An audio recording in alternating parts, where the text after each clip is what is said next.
All right, hey everybody, it's Mike. I'm here. I think I'm ready to go. I don't know if this is working right. It wasn't working earlier, but anyway. Okay, so let's do the opening because we got to get to the wheel of idiot. We're gonna spin this wheel of idiot and see some of these people in action, and hear some of their bullshit. So let's get right to this opening. Here we go.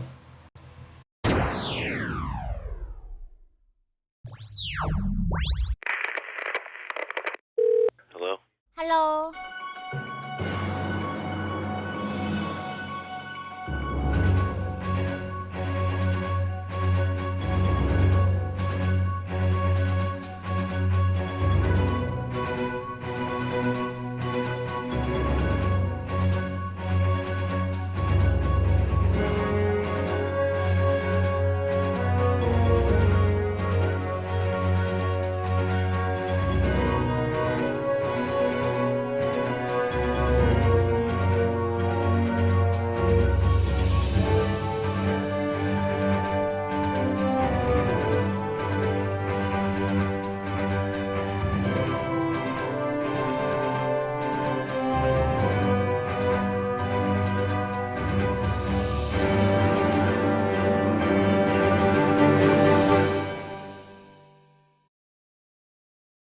All right, here we are. We're here with the wheel of idiot, and we're gonna give it a big spin, and we're gonna see where it lands, and we're gonna watch these Krishna cult freaks just talk and just say whatever the fuck they have to say. And so let's get right to it, shall we? I don't actually have a wheel to spin. I wish I did. I'm gonna have to create one because I think this is gonna be a regular segment of Krishna Cult Watch or Krishna Cult updates. I think we got to spin this wheel often and see who it lands on. So as you can see, there's a lot of faces on the thumbnail that the wheel could land on. There's so many more faces that it could land on that that wouldn't fit. Hey Glenn, how you doing? I don't know how this got tweaked a little bit. I don't know. I don't know how to fix it either. But hey, glad to see you here. Everybody that's here, glad to see you. Please hit the like, share, and subscribe button. It means a lot to me. I am well. I hope you're well. And if I cuss too much, I'm sorry, but that's the way it goes. What can I say? Let's give the wheel a spin and see where it lands. Let me see. I think it's gonna go. Let me give it a big. Everybody just imagine I'm spinning. I should have got sound effects. Imagine I'm spinning it, okay?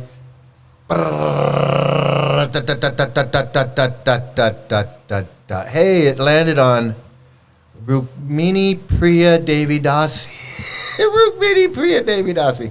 I don't know who she is or what she's got to say, but I know it's going to be stupid. So let's see what this is. Let's see what this is. Let me make sure I got. It was my turn to go up and take my beads, and I was so nervous. And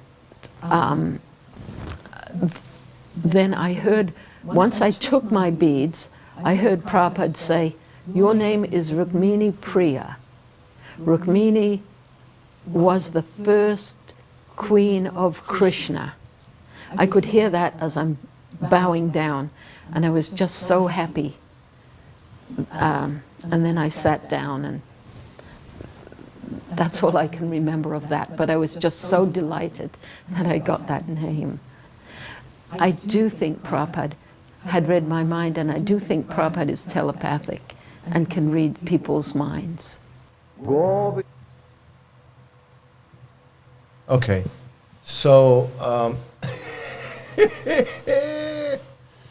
Don't worry about cussing. It can be cathartic for you and your viewers. Yeah, you know, I wish I could figure out how to get this thing squared away, because it's kind of bugging me, and it makes me want to cuss. I just want to say, what the fuck is wrong with this thing? I'm trying to get it to. I don't know how to get it to. Anyway. Okay, so she just said, this is Rukmini Priya. So she just said, and she believes it, that Prabhupada is telepathic, or was telepathic, or he's still telepathic. That like he was talking to her with his mind. He was reading her mind, and he's telepathic. He was sending her messages with his mind. Yet he couldn't figure out about Kirtanananda and Jayatirtha and Bhavananda and all the children that were being molested. He couldn't figure that out. And he couldn't figure out the moon landing and all these other simple things. Simple things that he just could not fathom. Yet he had the power of telepathy. He had the power of telepathy because, and she's saying that because the books have brainwashed her into thinking that this Prabhupada guy was some pure devotee. And because he's a pure devotee, he's got these special powers. And those special powers can be whatever you want them to be. That's between you and Prabhupada. If you want to believe that he comes to you in a dream and makes you a guru, then that's between you and him. And if you want to believe that he can come to you in a dream and or read your mind and give you the name you want because you wanted to be called Rukmini, and he gives you the name Rukmini, then who's to say that he's not telepathic and he didn't read your mind?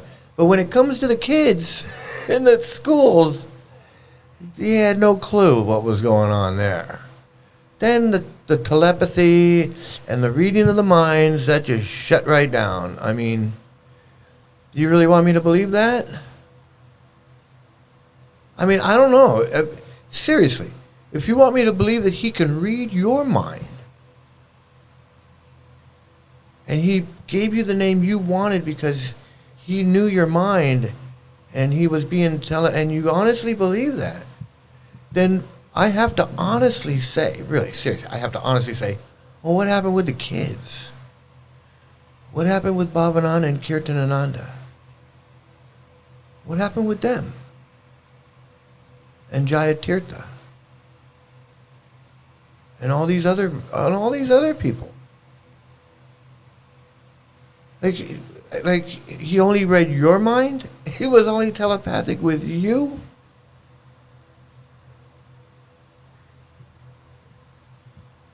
And when I think of all the damage that he's done to so many kids and adults and women and everything, and for this lady's going to sit there and say, oh, he was telepathic, he could read my mind, he was a pure devotee, he was this. And the delusions and just the mental illness. And I think the longer it goes unchecked. It grows and grows. Retards are us. Retards are us, Mental Incorporated. Let's take another spin. Let's take another spin. Oh, let's see who it lands on this time. Oh, it landed on Chaitanya Devi Dasi. I actually met her once. Sneak up looks at Srila Prabhupada in between. Oh, what happened? Hold on a second. Hold on here. I met her at the LA Temple. When I was working at ITV. She came by ITV, and she was talking, and I started talking to her, and I was brand spanking new. I'd only been hanging around maybe less than a year or so, and I ran into this woman, and she told me her story, of course. She told me her story. So I actually met her at the LA Temple. Let's see what she's got to say.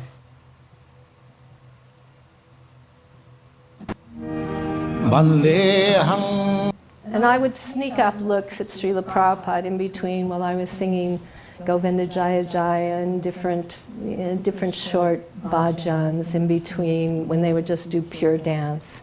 And I would look up at him. And when Balaram killed Pralambasura, and of course Balaram was on the back of a male dancer, and he took his fist and he struck him, I looked up at Prabhupada at that moment. And the look on Srila Prabhupada's face was another one of those looks like when he was watching the puppet show, but it was even more expressive. He was totally there, seeing Balaram punch and kill Pralambasura. Govinda Jaya Jaya. So in her mind, when Prabhupada was watching the play, he was actually watching the real pastimes happen. He could actually see in her mind, this is what she's thinking, that because of the expression on Prabhupada's face, like, ooh, wow, she thinks that Prabhupada could actually see Krishna and Balaram, and she could see Balaram killing Pralambasura in the Krishna books where he kills. I think that's the bird. I'm not sure which demon that is. I think that's the bird demon, and Balaram, like, whatever. In her mind, Prabhupada is actually seeing it actually happen through this play, and that's actually he was, because we're all doing that. we're all watching a recreation of this story, and so everyone is seeing this recreation of this story. Nobody's watching the real thing happen as if it's a cartoon. Nobody's doing that, and Prabhupada's not doing that either. But in her mind, he was. I don't know. I don't know.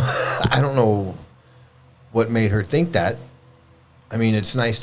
It's a nice thought. I mean, I don't know. She's nuts. But anyway, she thinks that Prabhupada could actually see, because Prabhupada said, when he made some statements back in those early days, probably when she was around, because she was one of those early devotees who was around in the early days.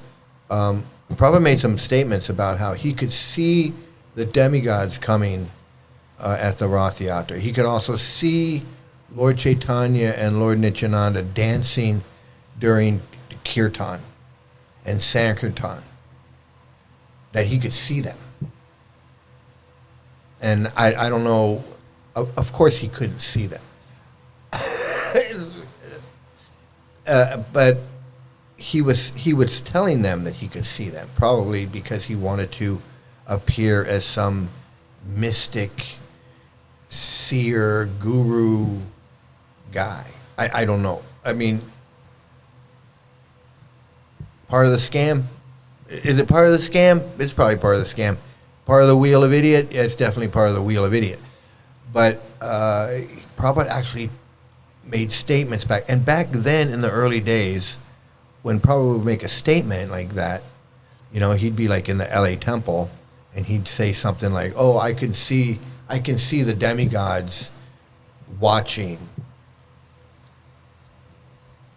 And then the temple room would go, "Ooh, wow, Prabhupada Jai, Jai, Prabhupada can see the demigods." And then, you know, of course, someone would run out, get on the phone and call the other temple or somebody or their friend or the temple president, someone, and say, "Hey, Prabhupada just said that he can see the demigods." And so when these things would happen, the shit would go around, like Prabhupada was crying in kirtan, and so that legend would circulate, or Prabhupada did this, said this, or whatever, and then the story would go around. So she probably heard that story, and she believes it. They believe this stuff. It's just maybe something in the snuff. Maybe something in the snuff. That was, I don't think he was doing snuff. Well, he could have been doing snuff at any time, at any time. But I think according to Tamal Krishna, who I think was his drug dealer, I think Tamal Krishna was his drug dealer. Tamal Krishna, Hari Sari, and maybe Bhakti Charu. I don't know. A couple of them, I think, would go out and buy it, because Prabhupada's not walking through Loy Bazaar looking to buy some snuff. But maybe Tamal Krishna would send one of his flunkies out to go. I don't know. Tamal Krishna talks about it in his book, and so does Hari Sari. So I didn't read their books, because I'm not going to read their books. I don't give a fuck what they have to say in their books. But that's where it's all explained in Tamal Krishna's book. And he explains that Prabhupada would do it at night. He would do it at night before he would translate his books. And it would keep him up. Obviously, it would keep him up all night. He'd stay up all night and he'd translate his book and then he'd write and read, and he's like, but it I'm sure over long term, over time, affects the brain. He's probably always feeling like he's doing it all the time. He's probably always feeling a little. So yeah, he would talk about how he could say, he's like, oh yeah, I see the demigods. Yeah, they're right over there. I definitely see the demigods. Yeah, I'd see them too if I was doing snuff every night. I'd see some demigods and some demons and who knows what. Absolutely. All right, let's give it another spin. Okay, I want to give it another spin. Another spin. There's another spin of the wheel of stupid, the wheel of idiot, and see who it lands on. And we're gonna just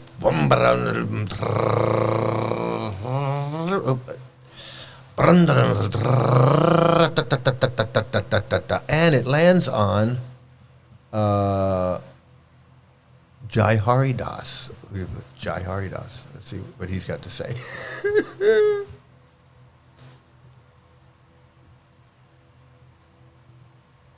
Was that as soon as I oh, wait a second, hold on a second. Let's go back a little bit. Jai Haridas. You gotta talk a little louder.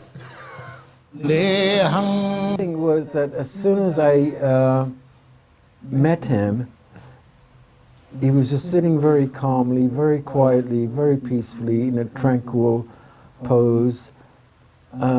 My knees just gave way, and I literally, instead of just bowing, I collapsed.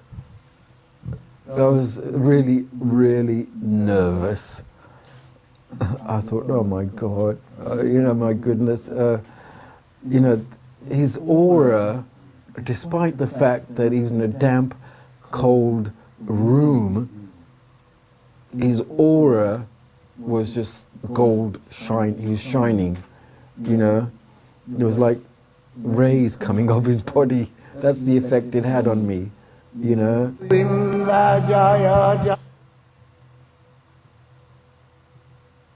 Yeah, so this guy went in there and went in to see Prabhupada. And he got a little nervous. His knees he got weak knees, and it looked to him, Prabhupada, it looked like rays were coming out of his body. He was shining. He was like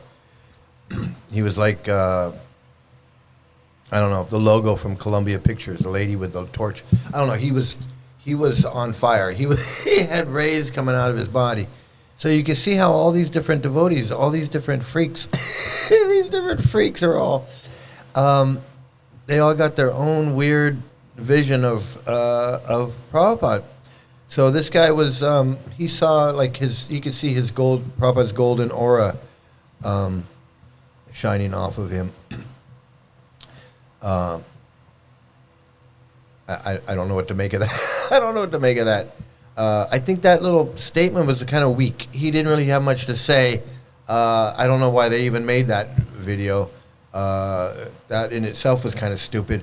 But, you know, hey, you never know what you're going to get when you spin the wheel of idiot. So let's give it another spin and see where it lands this time. All right.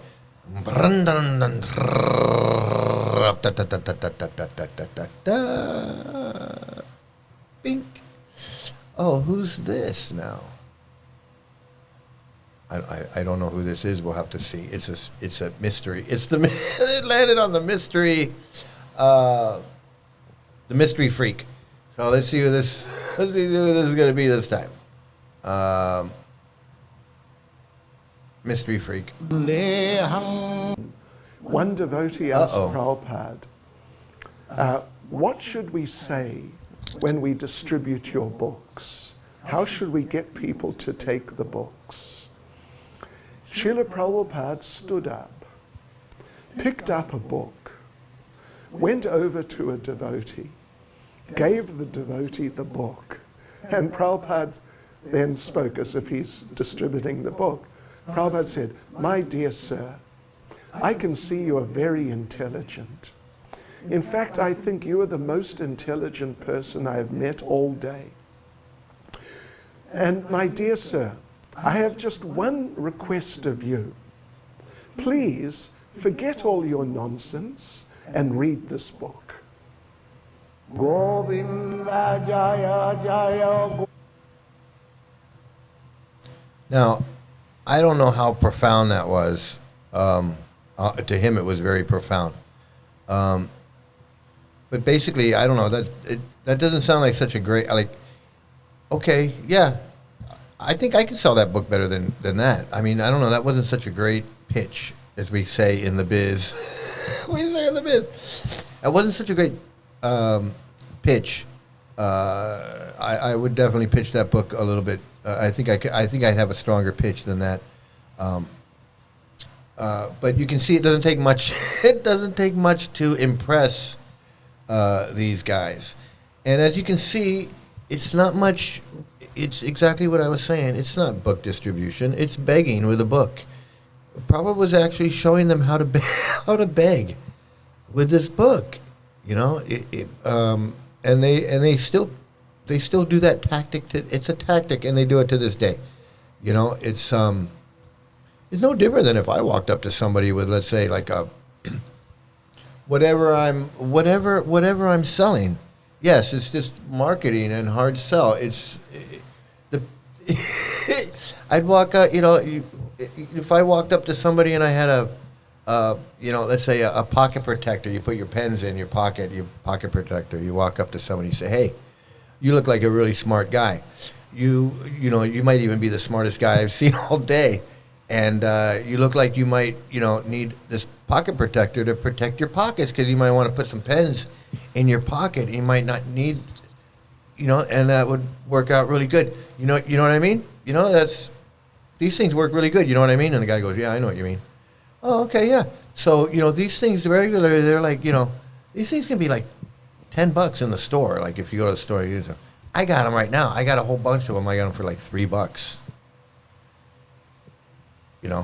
And you hand it to and whatever, and you make friends with a guy, and you tell a little joke or something, and the guy goes, "Hey, $3? Yeah, I could. Eventually, you're going to sell a bunch of those things. It's not a big deal. And selling that book is no different. In fact, selling that book might be a little bit easier, especially in an airport where people are looking for shit to read. People are looking for shit to read in the airport, so you go to an airport and you start bugging people with a book, and then they go, "Yeah, give me the book." And then they give you a couple bucks. That's not book distribution. That's begging. Nobody wants your pocket protector, and nobody wants your book. And nobody wants any of that other crap that people walk around and sell. But you end up selling that shit because it's just a marketing ploy and a pitch. And it doesn't matter what it is. So this guy's all like, wow, Prabhupada's got up and sold a book. like, how stupid do you got to be that you had to make Prabhupada get up and show you how to sell this book? You were so dumb that you couldn't figure out how to go out and sell this book? Hey, how you doing, Elena? Liliana, it's good to see you. Yeah, it's late here where I am too. But yeah, this guy's all like, Prabhupada actually showed us how to sell a book. And I'm sitting there going, yeah, because you were too stupid. This 77-year-old man had to get up and show you how to sell a book. Like, you went to Prabhupada and said, Prabhupada, how do we sell your book? What do we say? I was like, give me that book. Let me show you how to say it. Let me show you. I mean, Prabhupada was a cult leader, and he was a megalomaniac. You know, but he wasn't that stupid. I mean, he knew how to do some stuff. I mean, you know, he worked in India. He was, you know, he did work in a chemistry place and have his own little chemistry shop or whatever, making fake toothpaste, whatever the fuck. He knew, you know, he did know, he knew some basic bullshitting skills. I mean, he knew that. But this guy, these guys couldn't even figure out how to sell his book. They're like, Prabhupada, how do we sell your book? We're too dumb. We don't know what to say. We don't know what to do. So Prabhupada had to get up and show these guys. Prabhupada had to get up and show these guys how to sell his fucking book. Okay, that was a pretty good wheel of idiot right there. Let me. Bedtime story book sales champ. You know, they go out there and that's so funny. Because they go out there. I went out when I was in LA at the LA Temple. And we go out. When I was first times I went out on Sankirtan out to Venice Beach with when I didn't have books, but I was going out. But there was always like 2 or 3 book guys, brahmacharis in charge of the books.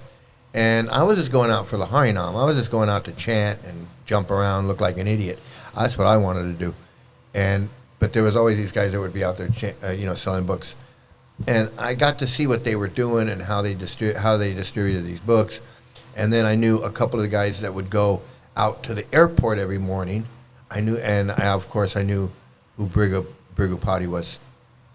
And these guys selling these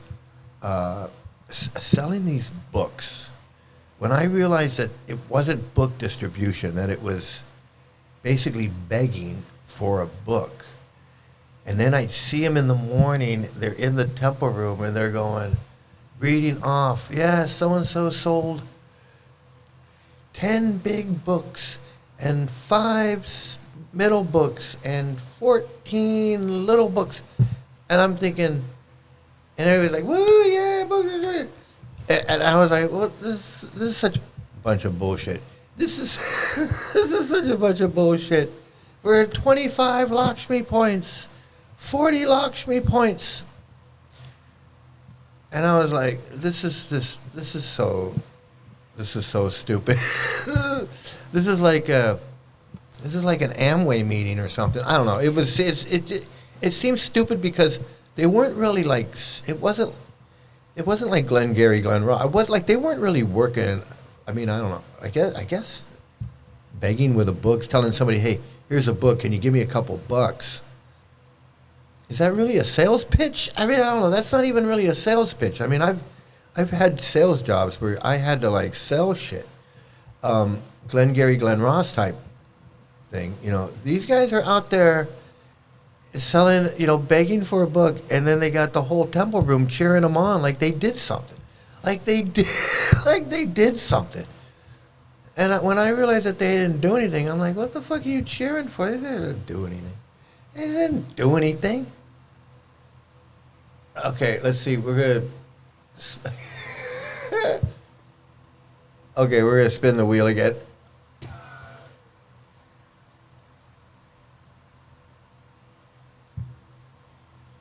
The notebooks is a kept performance. Imagine being 75 or 85 and still wearing a dhoti in the middle of winter with a pink or saffron robe, selling books out of a gas station in rural Kentucky or Texas. I know, it's ridiculous.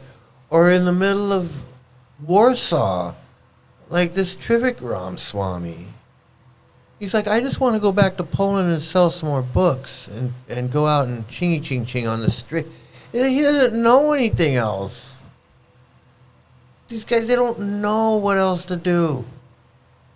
Like,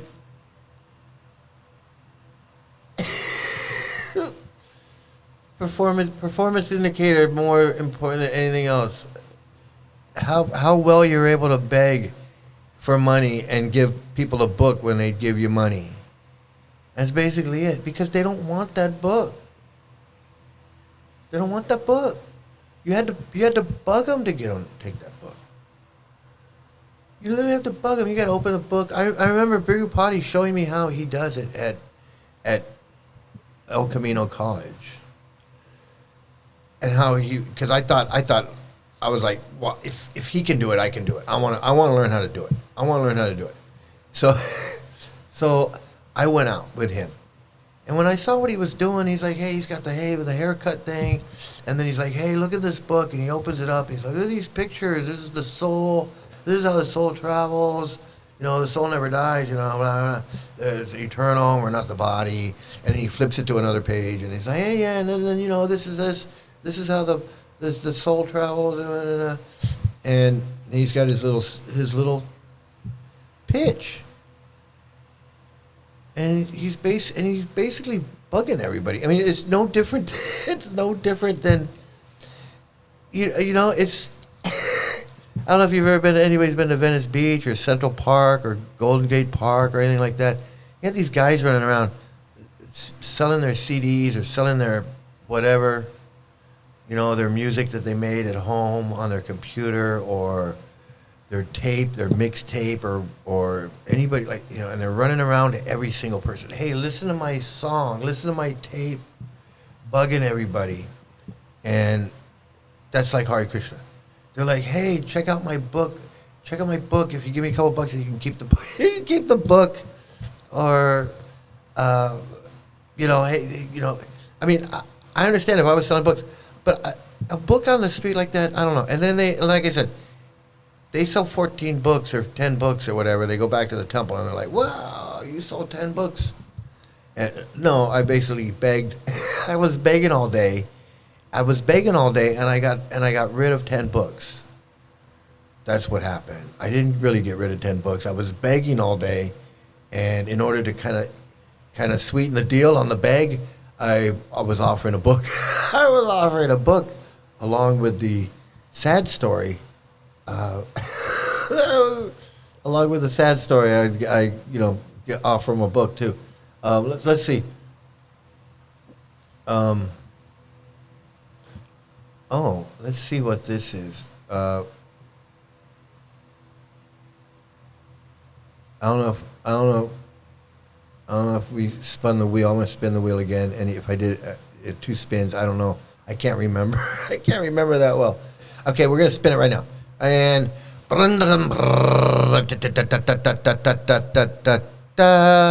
it has landed on Govinda Devi Dasi. And let's see what she has to say. She's an old time devotee. So let's see what she has to say.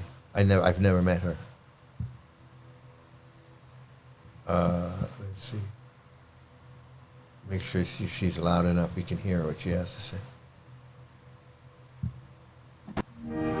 Srila Prabhupada took the baby, little baby Saraswati, held her up over his head and said, so, do you remember me? I'm your old friend. And, of course, Srila Prabhupada indicated on many occasions that these children are so special. These children are children that have been brought in to spread Lord Chaitanya's movement, that have come from higher places, demigod lokas or higher dimensions, or who knows where they came from, but they've been brought in by Srila Prabhupada's request to spread Lord Chaitanya's mission. And I think one of the most important things that we can do in our lives is to let the children know this, how much Srila Prabhupada counted on them, how much he cared about them, and how important they are to him. Govinda. Okay. Well, that was interesting. Prabhupada said that these children were not ordinary children, that they came down from Vaikuntha Loka and Vishnu Loka, and so many different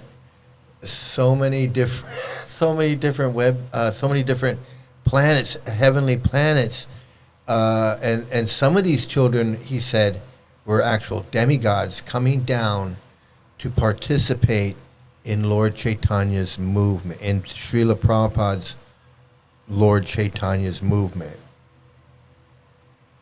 So can you imagine that? Can you imagine if these children were actually the reincarnation of demigods like Lord Brahma or Lord Shiva, and they come down to be in, because they're like, hey, look, Srila Prabhupada is doing Lord Chaitanya's movement, and it's growing, and we need to go down to earth and take birth on earth so we can be in Lord Chaitanya's movement with Srila Prabhupada. And so Lord Brahma and Lord Shiva and Lord Vishnu and other demigods descend to earth and take birth as children in Srila Prabhupada's movement, and then they get molested and abused and they commit suicide.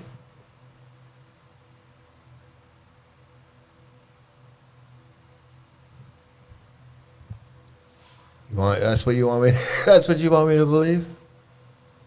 You want me to believe that the demigods came down and that these children were from Vaikuntha? They descended from the demigod planets. Some of them were demigods, some of them were not, but some of them, they all descended down so that they could participate in Lord Chaitanya's movement, and then you guys molested them and abused them, and many of them committed suicide. You want me to believe that? That's what you guys think? That you actually abused and molested these children that came from heavenly planets? You believe that? You believe that these children came from heavenly planets? And then you guys, just so that you guys could abuse them in Prabhupada's Gurukula, that you really believe that the demigods came down and took birth in Prabhupada's movement so they could go to Gurukula and be abused by Bhavananda and Kirtanananda and whoever else was abusing them? In your sick, twisted mind? Because it was their karma?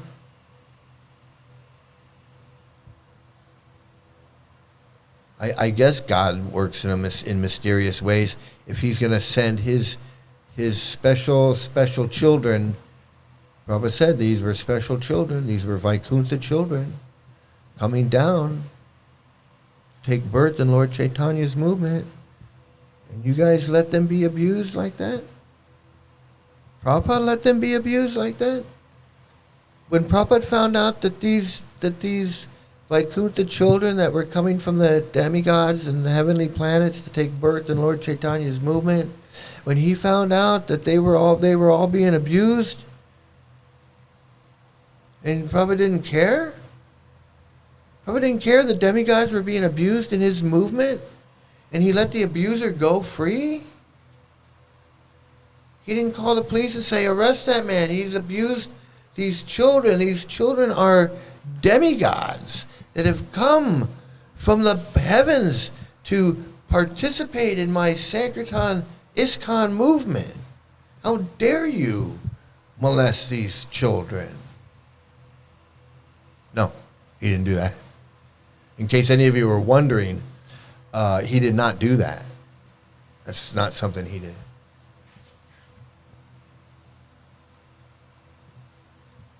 brought from a higher place to be abused here. Really.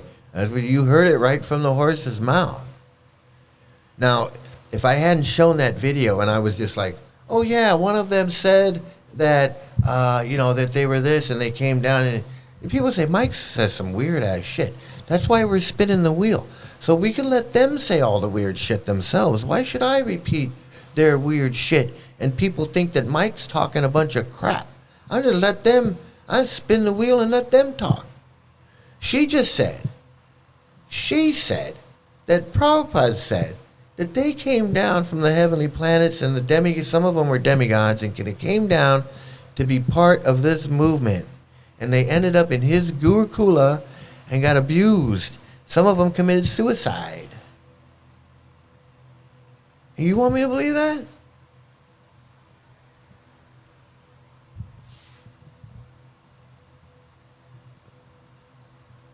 Do they really believe this crap that they're saying?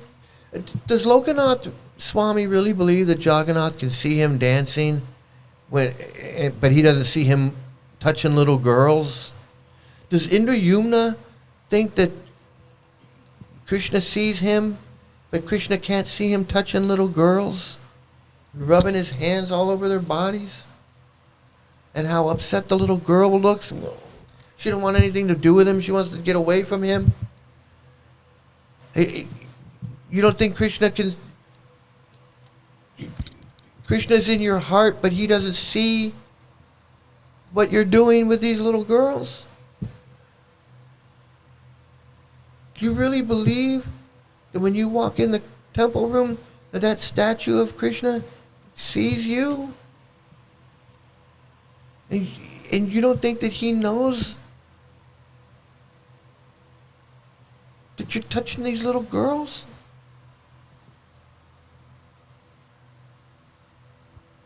And you want me to believe that you believe all that stuff, that these things are real, and then you do this stuff? And you sit there and you preach all this crap, and then you turn around. You're gonna sit there and say, yeah, Prabhupada said these kids came down from Vaikuntha and the heavenly planets, knowing that they got abused? Knowing that like 9 out of 10 kids got abused? And you're going to sit there and say, well, Prabhupada said that they came from Vaikuntha, and knowing what happened to them? That either makes Prabhupada look stupid, or you guys look stupid, or both of you look stupid. Prabhupada's stupid for saying it, you're stupid for believing it. And then you gotta try and rationalize and go, well, maybe it was their karma. How do kids coming from the heavenly planets, Vaikuntha Loka, how do they have karma? How do demigods coming down from the heavenly planets, demigods coming down and taking birth in Prabhupada's movement, how do they have karma that needs to be? How do they have karma that's so bad they gotta be molested? They gotta be molested as little kids. Does anything they say make sense? How do little kids that are coming from Vaikuntha, taking birth in Prabhupada's movement, have karma that they need to burn off?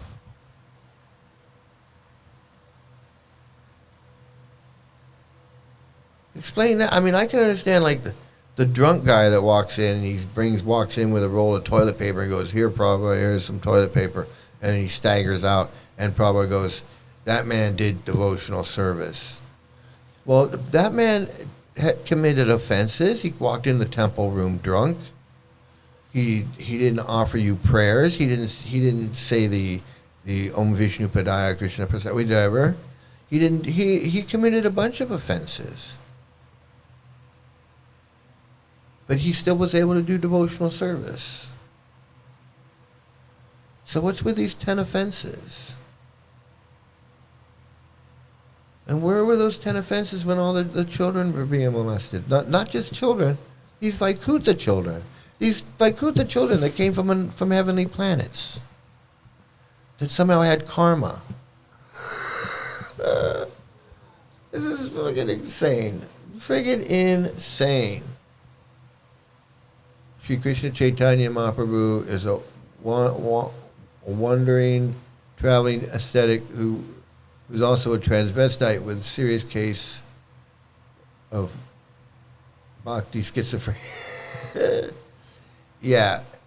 You want me to believe that he just kind of like into a statue? He just into a statue. See, you know, I understand. I can understand that he was, you know, maybe he was some kind of spiritual guy. You know, and he led like some kind of like little mini spiritual revolution. Maybe. But he went into a statue. No, I don't. I'm not going to go. I'm not going in there. Gurukula in Riskon is sick. I can't. You know, after I found out about all the shit that was going on in the Gurukula, I couldn't believe that it was still existed in India. Like they still have them, and people still sending their kids there. And after I found out all the horrible stuff that went on in the Gurukula and kids being molested and talking to kids and all that stuff, when I went to India, and then the lady that we went with, she has passed away, rest her soul. She said she had a bunch of kids. So her oldest kid was like 16. Her daughter was like 16. Her daughter's like 40-something years old now, almost 50 years old now. But at the time, her daughter was 16, and she had a bunch of little kids. She had like 3 other little boys that were like 12, 7, and 5. I don't know how old they were, but they were like little. They were like that. And she said, "I'm gonna send them to the Gurukul." At one day, you know, soon I'm getting ready to send, and I couldn't believe it. I was like, why would you know? I didn't really know the lady, but what are you gonna do? What? I was like, what are you insane? But to them, they're brainwashed. So even though they know all this shit, they still think, well, it's better than going to a karmi school. What else am I going to do? It's better than me lugging them around with me. I can't do this shit I want to do. I got these kids, and I'm not going to put them in a karmi school because then I'd have to just be there, you know, PTA meetings, and back to school night, and you know, I have to be a regular parent. So I'll just go ahead and stick my kid into Gurukula and let's let the chips fall where they may. That whatever happens, happens, you know.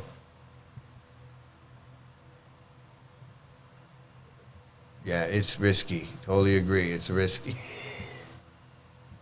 Hey, Raphael. Glad to see you're here. I got your email. It's always good when you're here because we got such a similar story, and you know a lot of stuff, and it's always great when you join in. So that was Govinda Devi with the children in our movement are special. Whew, I mean, I don't know. I don't even know where to go with that, but that's what you got, you know. And then now we're going to spin the wheel, and I'm pretty sure I know where it's going to land. I'm pretty sure I know where it's going to land this time. But let's give it a spin.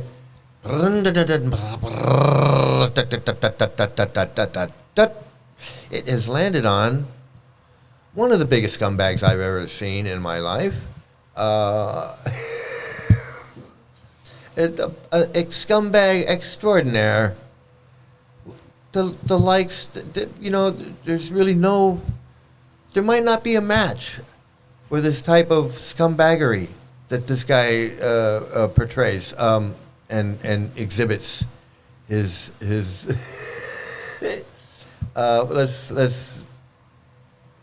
let me yeah, the douchebag meter is off the charts here. Let's see. Here we go. People say that I don't need a guru because Krishna speaks to me within my heart. God speaks to me within the heart. What do we say to such a person? Prabhupada became very grave and very, very much heavy. He said, "You don't know how to answer this question? You don't read my books? Why you rascal? Why you cannot answer this question?" And he started chastising Janardhan severely. And then he explained the answer. That Krishna says in Bhagavad Gita, Tesham satata yuktanam bhajatam priti puravakam dadami buddhi yogam tam yena mam upayantate. That only one who worships Krishna with complete devotion and does not fall down in any circumstance, only to such a person does Krishna speak with him. Govinda Jaya.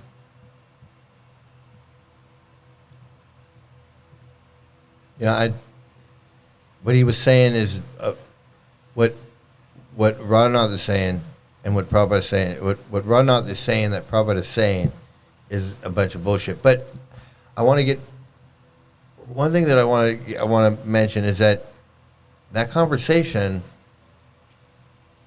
was between Prabhupada and Janardana, and I believe that is the same Janardana that I knew that committed suicide back in the late 90s, early 2000, it was in the 90s, 1990s, 99, 98, 97, something like that.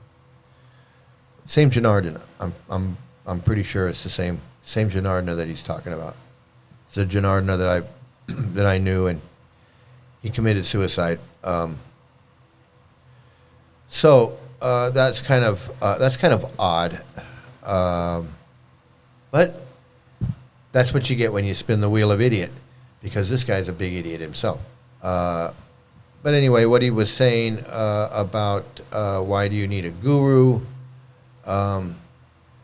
Yeah, I don't need Prabhupada, and I don't need Prabhupada's Bhagavad Gita. And Bhagavad Gita, first of all, why do I need a guru who can't? Why do I need a guru who can't accept reality that the Bhagavad Gita is not 5,000 years old? Why you're going to tell me it's 5,000 years old? It's not 5,000 years old. So why would I listen to you? If you can't be honest and say, well, the Bhagavad Gita, was written about, 400 BC, give or take, maybe, let's say 800 BC. Let's just say, maybe there's someone out there somewhere who says it was written as early as 800 BC. There isn't, but let's say there is somebody out there. And we go with that guy. We go, okay, 800 BC. That's like, hell, let's go with 1000 BC. I'll go with it. Let's go that far back if we want. It wasn't written in 1000 BC, but let's just, for sake of argument, we'll go 1000 BC. That's not 5,000 years ago. It's not 5,000 years ago. It wasn't written by Vyas. It wasn't written by the same guy that wrote the Vedas. The Vedas weren't written by one guy. The Bhagavad Gita is not Vedic literature. It's not part of the Vedic literatures. It's something else. And just because it says in the Bhagavad Gita that Krishna says, I am the source of the Vedas, I am the Vedas, I am the knowledge of the Vedas, whatever Krishna says. So what? You can't. That doesn't mean that the Bhagavad Gita is Vedic literature. But they're gonna say that. They're gonna say all kinds of stupid shit. So why do I want a guru like that? I want a guru that's honest. I'd rather have an impersonal Mayavadi guru that's gonna say that's all a bunch of bullshit. God is impersonal. He's Brahman, and it's all one, and it's all, and don't even mess with that. Those stories are for kids. Those are children's stories. Those are children's stories. We don't read Krishna book and all that stuff. That's like Dr. Seuss. Okay, we're into Brahman and Atma and really higher ideas of God and existence and oneness and the effulgence and all of that. So I'd rather go with that. I'll go with that because at least he's being honest. He's going, hey, don't read those books because those books are, and they're not 5,000 years old. So who cares? And if they're telling you they're 5,000 years old, well, right there, you got a problem. All right, right there, the shoe doesn't fit. You're trying to put on a shoe that doesn't fit. So back to the wheel of idiot.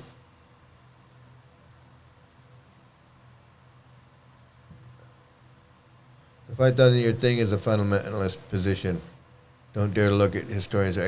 Yeah, well, I mean, yeah, it's a fundamentalist. It's no different. It's no different than the fundamentalist Christians that say, well, the earth is only 6,000 years old.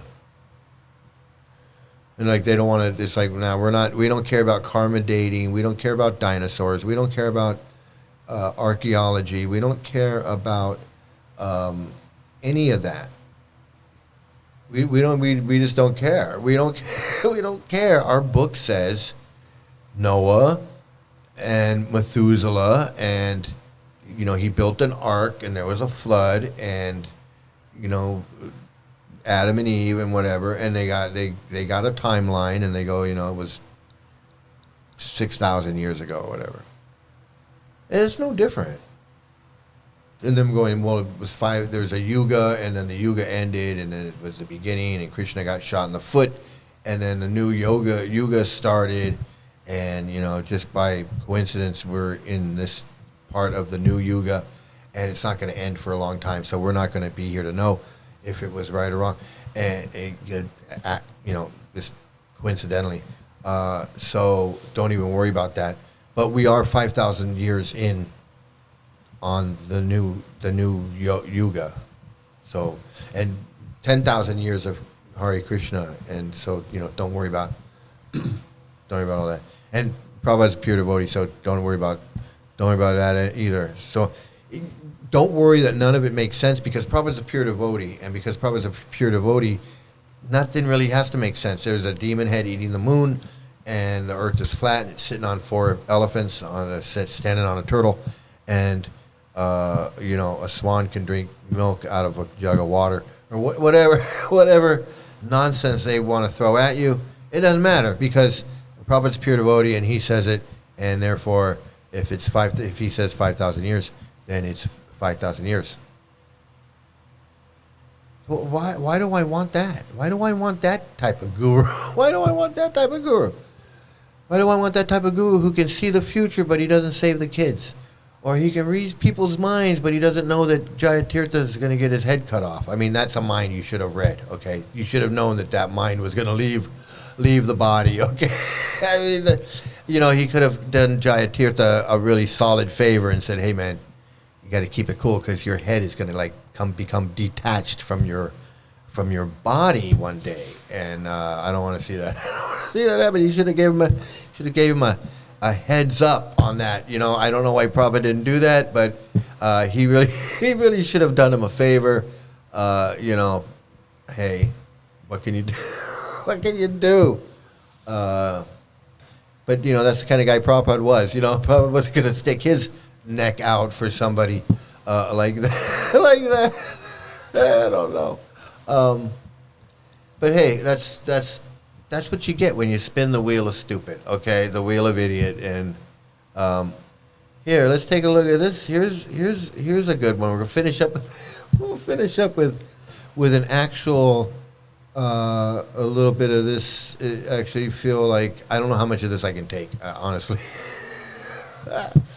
I like the short ones, because that's about it's like 45 seconds, if that, and I'm done. And they say their stupid thing, and I can laugh and I can talk shit about it, and that's good. These Bhagavatam classes, I can't handle this shit. I got it. First of all, I can't handle that fake cosplay chanting that they do in the beginning, but I'm going to give you a little bit of this. I don't know who this is. This is Shubha Vilas Prabhu. There you go. Let's hear what stupid thing he has to say. Hear what stupid thing he has to say. And that is important principle of our spiritual lives. Especially when we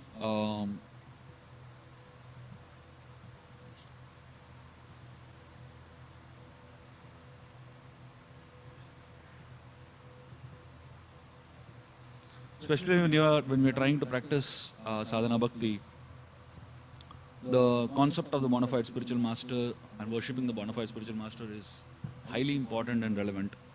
So we'll discuss in that context of whatever we can learn today in today's purports. So Uttanapad had two wives, Suruchi and Suniti. And similarly in our life also, there are two aspects to life. One is Ruchi and one is Niti. Ruchi indicates things that we are attracted to, temptations, facilities, things like that. And Niti indicates principles that we follow in life.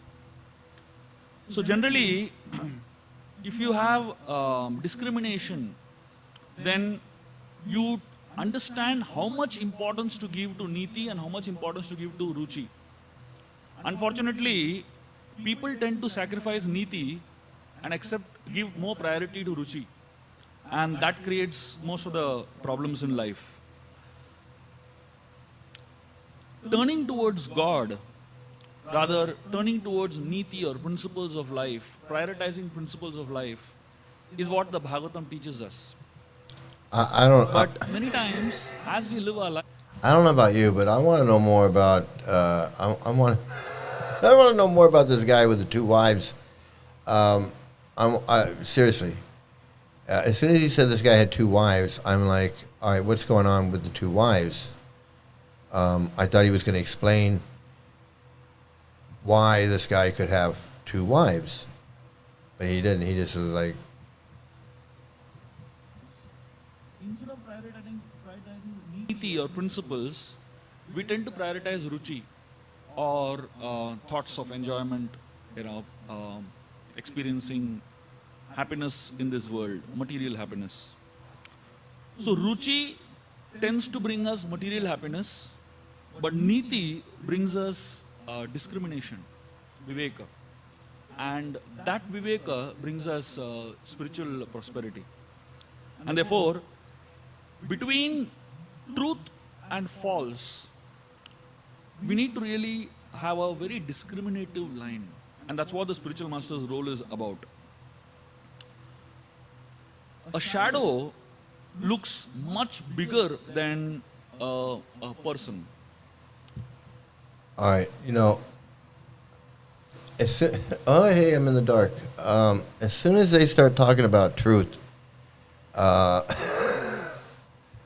they're not being truthful about the book that they're reading out of, and they're not being truthful about, well, they're not being truthful about anything, but they're not being truthful about the book that they're reading out of. Okay, he's reading out of the Srimad Bhagavatam. Okay, the book is not 5,000 years old. It's 1,000 years old at best. But look at this mumble jumble, nothing but verbal diarrhea. I want to know about the two wives. I want to know how disrespectful this guy is that he's got two wives, and it's totally normal. But not only that, but if you look, I just noticed this. If you look here, you'll see Ramananda Roy. Ramananda Roy right there. It says in the background behind this guy's, it's a painting of it's a painting of Lord Chaitanya revealing himself to Ramananda Roy, the guy who touched the little girl's privates. And I just want to let Glenn know that it says in the Chaitanya Charitamrita that he touched their bodies, including their privates. It says their privates. That's the translation. And I'm not sure what word is translated into privates from Bengali. But when Prabhupada translates it, and I'm kind of curious actually as to what the word is, that he translates into privates.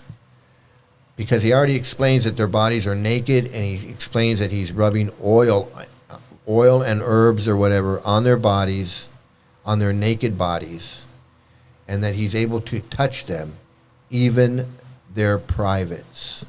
So I just wanted to make that clear, that that's the point of that story. The point of that story is that he can touch their privates. So here, and that's who Lord Chaitanya decided he would show his form to. Hey, you're such a good devotee. You're such a good devotee that you can meditate on me while you are touching the privates of these little girls, that I will show you who I really am. And so that painting, that painting is right there behind this devotee. And I guess that really kind of tells you everything you need to know. It tells you everything you need to know about this cult, if you know who Ramananda Roy was. Even if he was a real person. Can you imagine if Ramananda Roy is not a real person and they just made that whole thing up, which I think they did. But to make up a story like that, to just invent this character out of thin air. Hey, let's invent this guy who is so he's so fixed up in Krishna consciousness that he can actually not only bathe and massage and teach dance to these young girls. He can actually touch their privates too. That's a good story. Hey, let's put that in there. That sounds like something we should put that in the book. Let's put that in the book too. So I think that's enough Wheel of Stupid for today. I think this is going to be a regular segment. I think what I'll do is I might make this a regular segment of every show, and just like at the end, I'm gonna break out the wheel, and we'll spin it, and we'll see where it lands, and we'll check out somebody's video on who was ever lucky enough to land on that space. So everybody, hey, I want to thank you all for joining me on this show. I was kind of like testing this out today to see how this would work. I think it went really well. I wasn't sure what we were gonna see, and it worked out. It actually worked out exactly as I thought it was. They were each gonna have their own stupid thing to say, and we would all just watch it and just see for ourselves how ridiculous it is. So hey, I want to thank you, everybody, and I'll be back. I'll be back again tomorrow, I believe, with some Hare Krishna news, whatever's going on. And again, we'll take a look at some more of these videos. So everybody, I want to thank you for joining in. Please like, share, and subscribe. Everything's going great over here. My views are going up.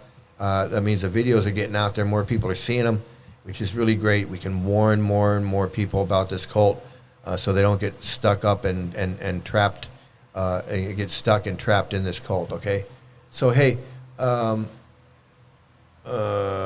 Wheel sound effects did get better. Let me see, what is this? Thanks, Mike. Can you please give me where Chaitanya Anjali chapter 5? I can. I absolutely can. I don't know if I can do it right this second though.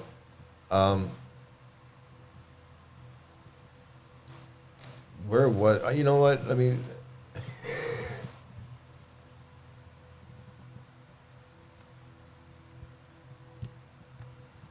You know all you gotta do is watch the video from a couple days ago.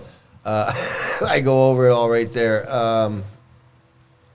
It's, you know, let's see, what did I do? I typed in Ramananda Roy, I think.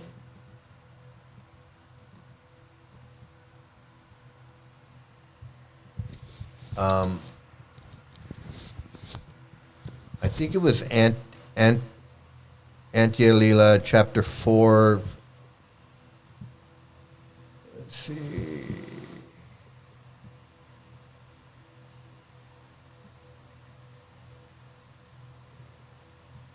Is this it?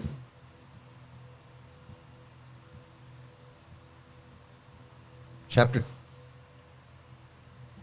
Antya Leela 5:12. It starts, I believe, it starts at 5:12, And, oops.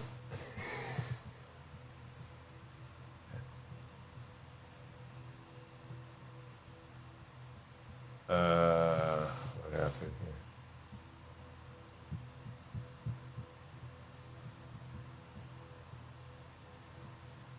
Yeah, it starts at around 5:12. There are two dancing girls who are extremely beautiful. They are very youthful and they are expert in dancing and singing. Sri Ramananda Roy has taken these two girls to a solitary place in his garden where he is teaching and directing them to dance according to the songs he has composed. Sit here and wait for him. He took the girls to a solitary place. He bathed their, massaged their bodies in oil and bathed them with water. Indeed, Ramananda cleansed their entire bodies with his own hand.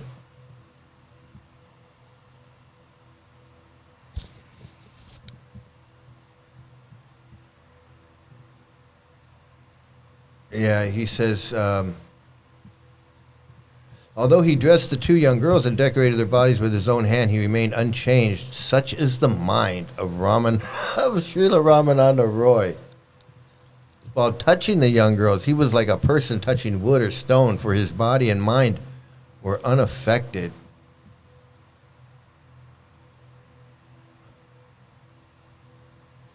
Srila Ramananda Roy used to act in that way because he thought of himself in his original position as a maidservant of the gopis. Thus, although eternally he appeared to be a man, internally his original position, spiritual position, he considered himself a maidservant and considered the two girls gopis.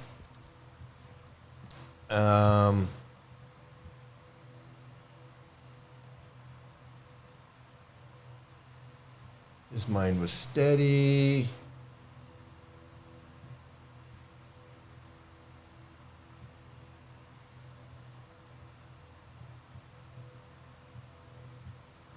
He danced with them, he showed them, he taught them how to express their symptoms. Through feminine poses and dances they were taught by Ramananda Roy. He fed them sumptuous prasadam.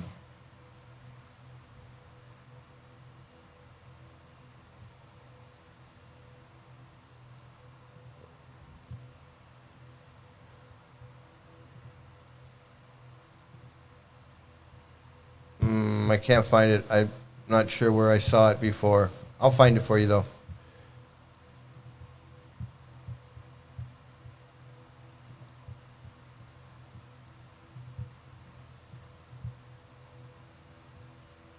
But, where is it? Okay, let me get, there you go. So, yeah, if you check between Antioch, I think it's 524, 523, somewhere around there, you can check. And you can read it for yourself, and then you can, and then I don't know if it's in the purport or where I read that. Other parts of their bodies. You know what? I'm not gonna take up your time now, but everybody can read it for yourselves in the Chaitanya Charitamrita Antya Leela. It starts around 5:19, and it goes all the way through. And then if you want to discuss it with me, I'll be happy to discuss it with you. I'll discuss it with you as much as you like. We'll go over it word for word. All right, everybody. Thanks a lot. Thanks for joining in. Please like, share, and subscribe. And you can join me tomorrow. We'll continue, everybody. Thank you so much. Have a great day, great night, great morning, great afternoon. And, of course, here you go. Here's me as a Hare Krishna.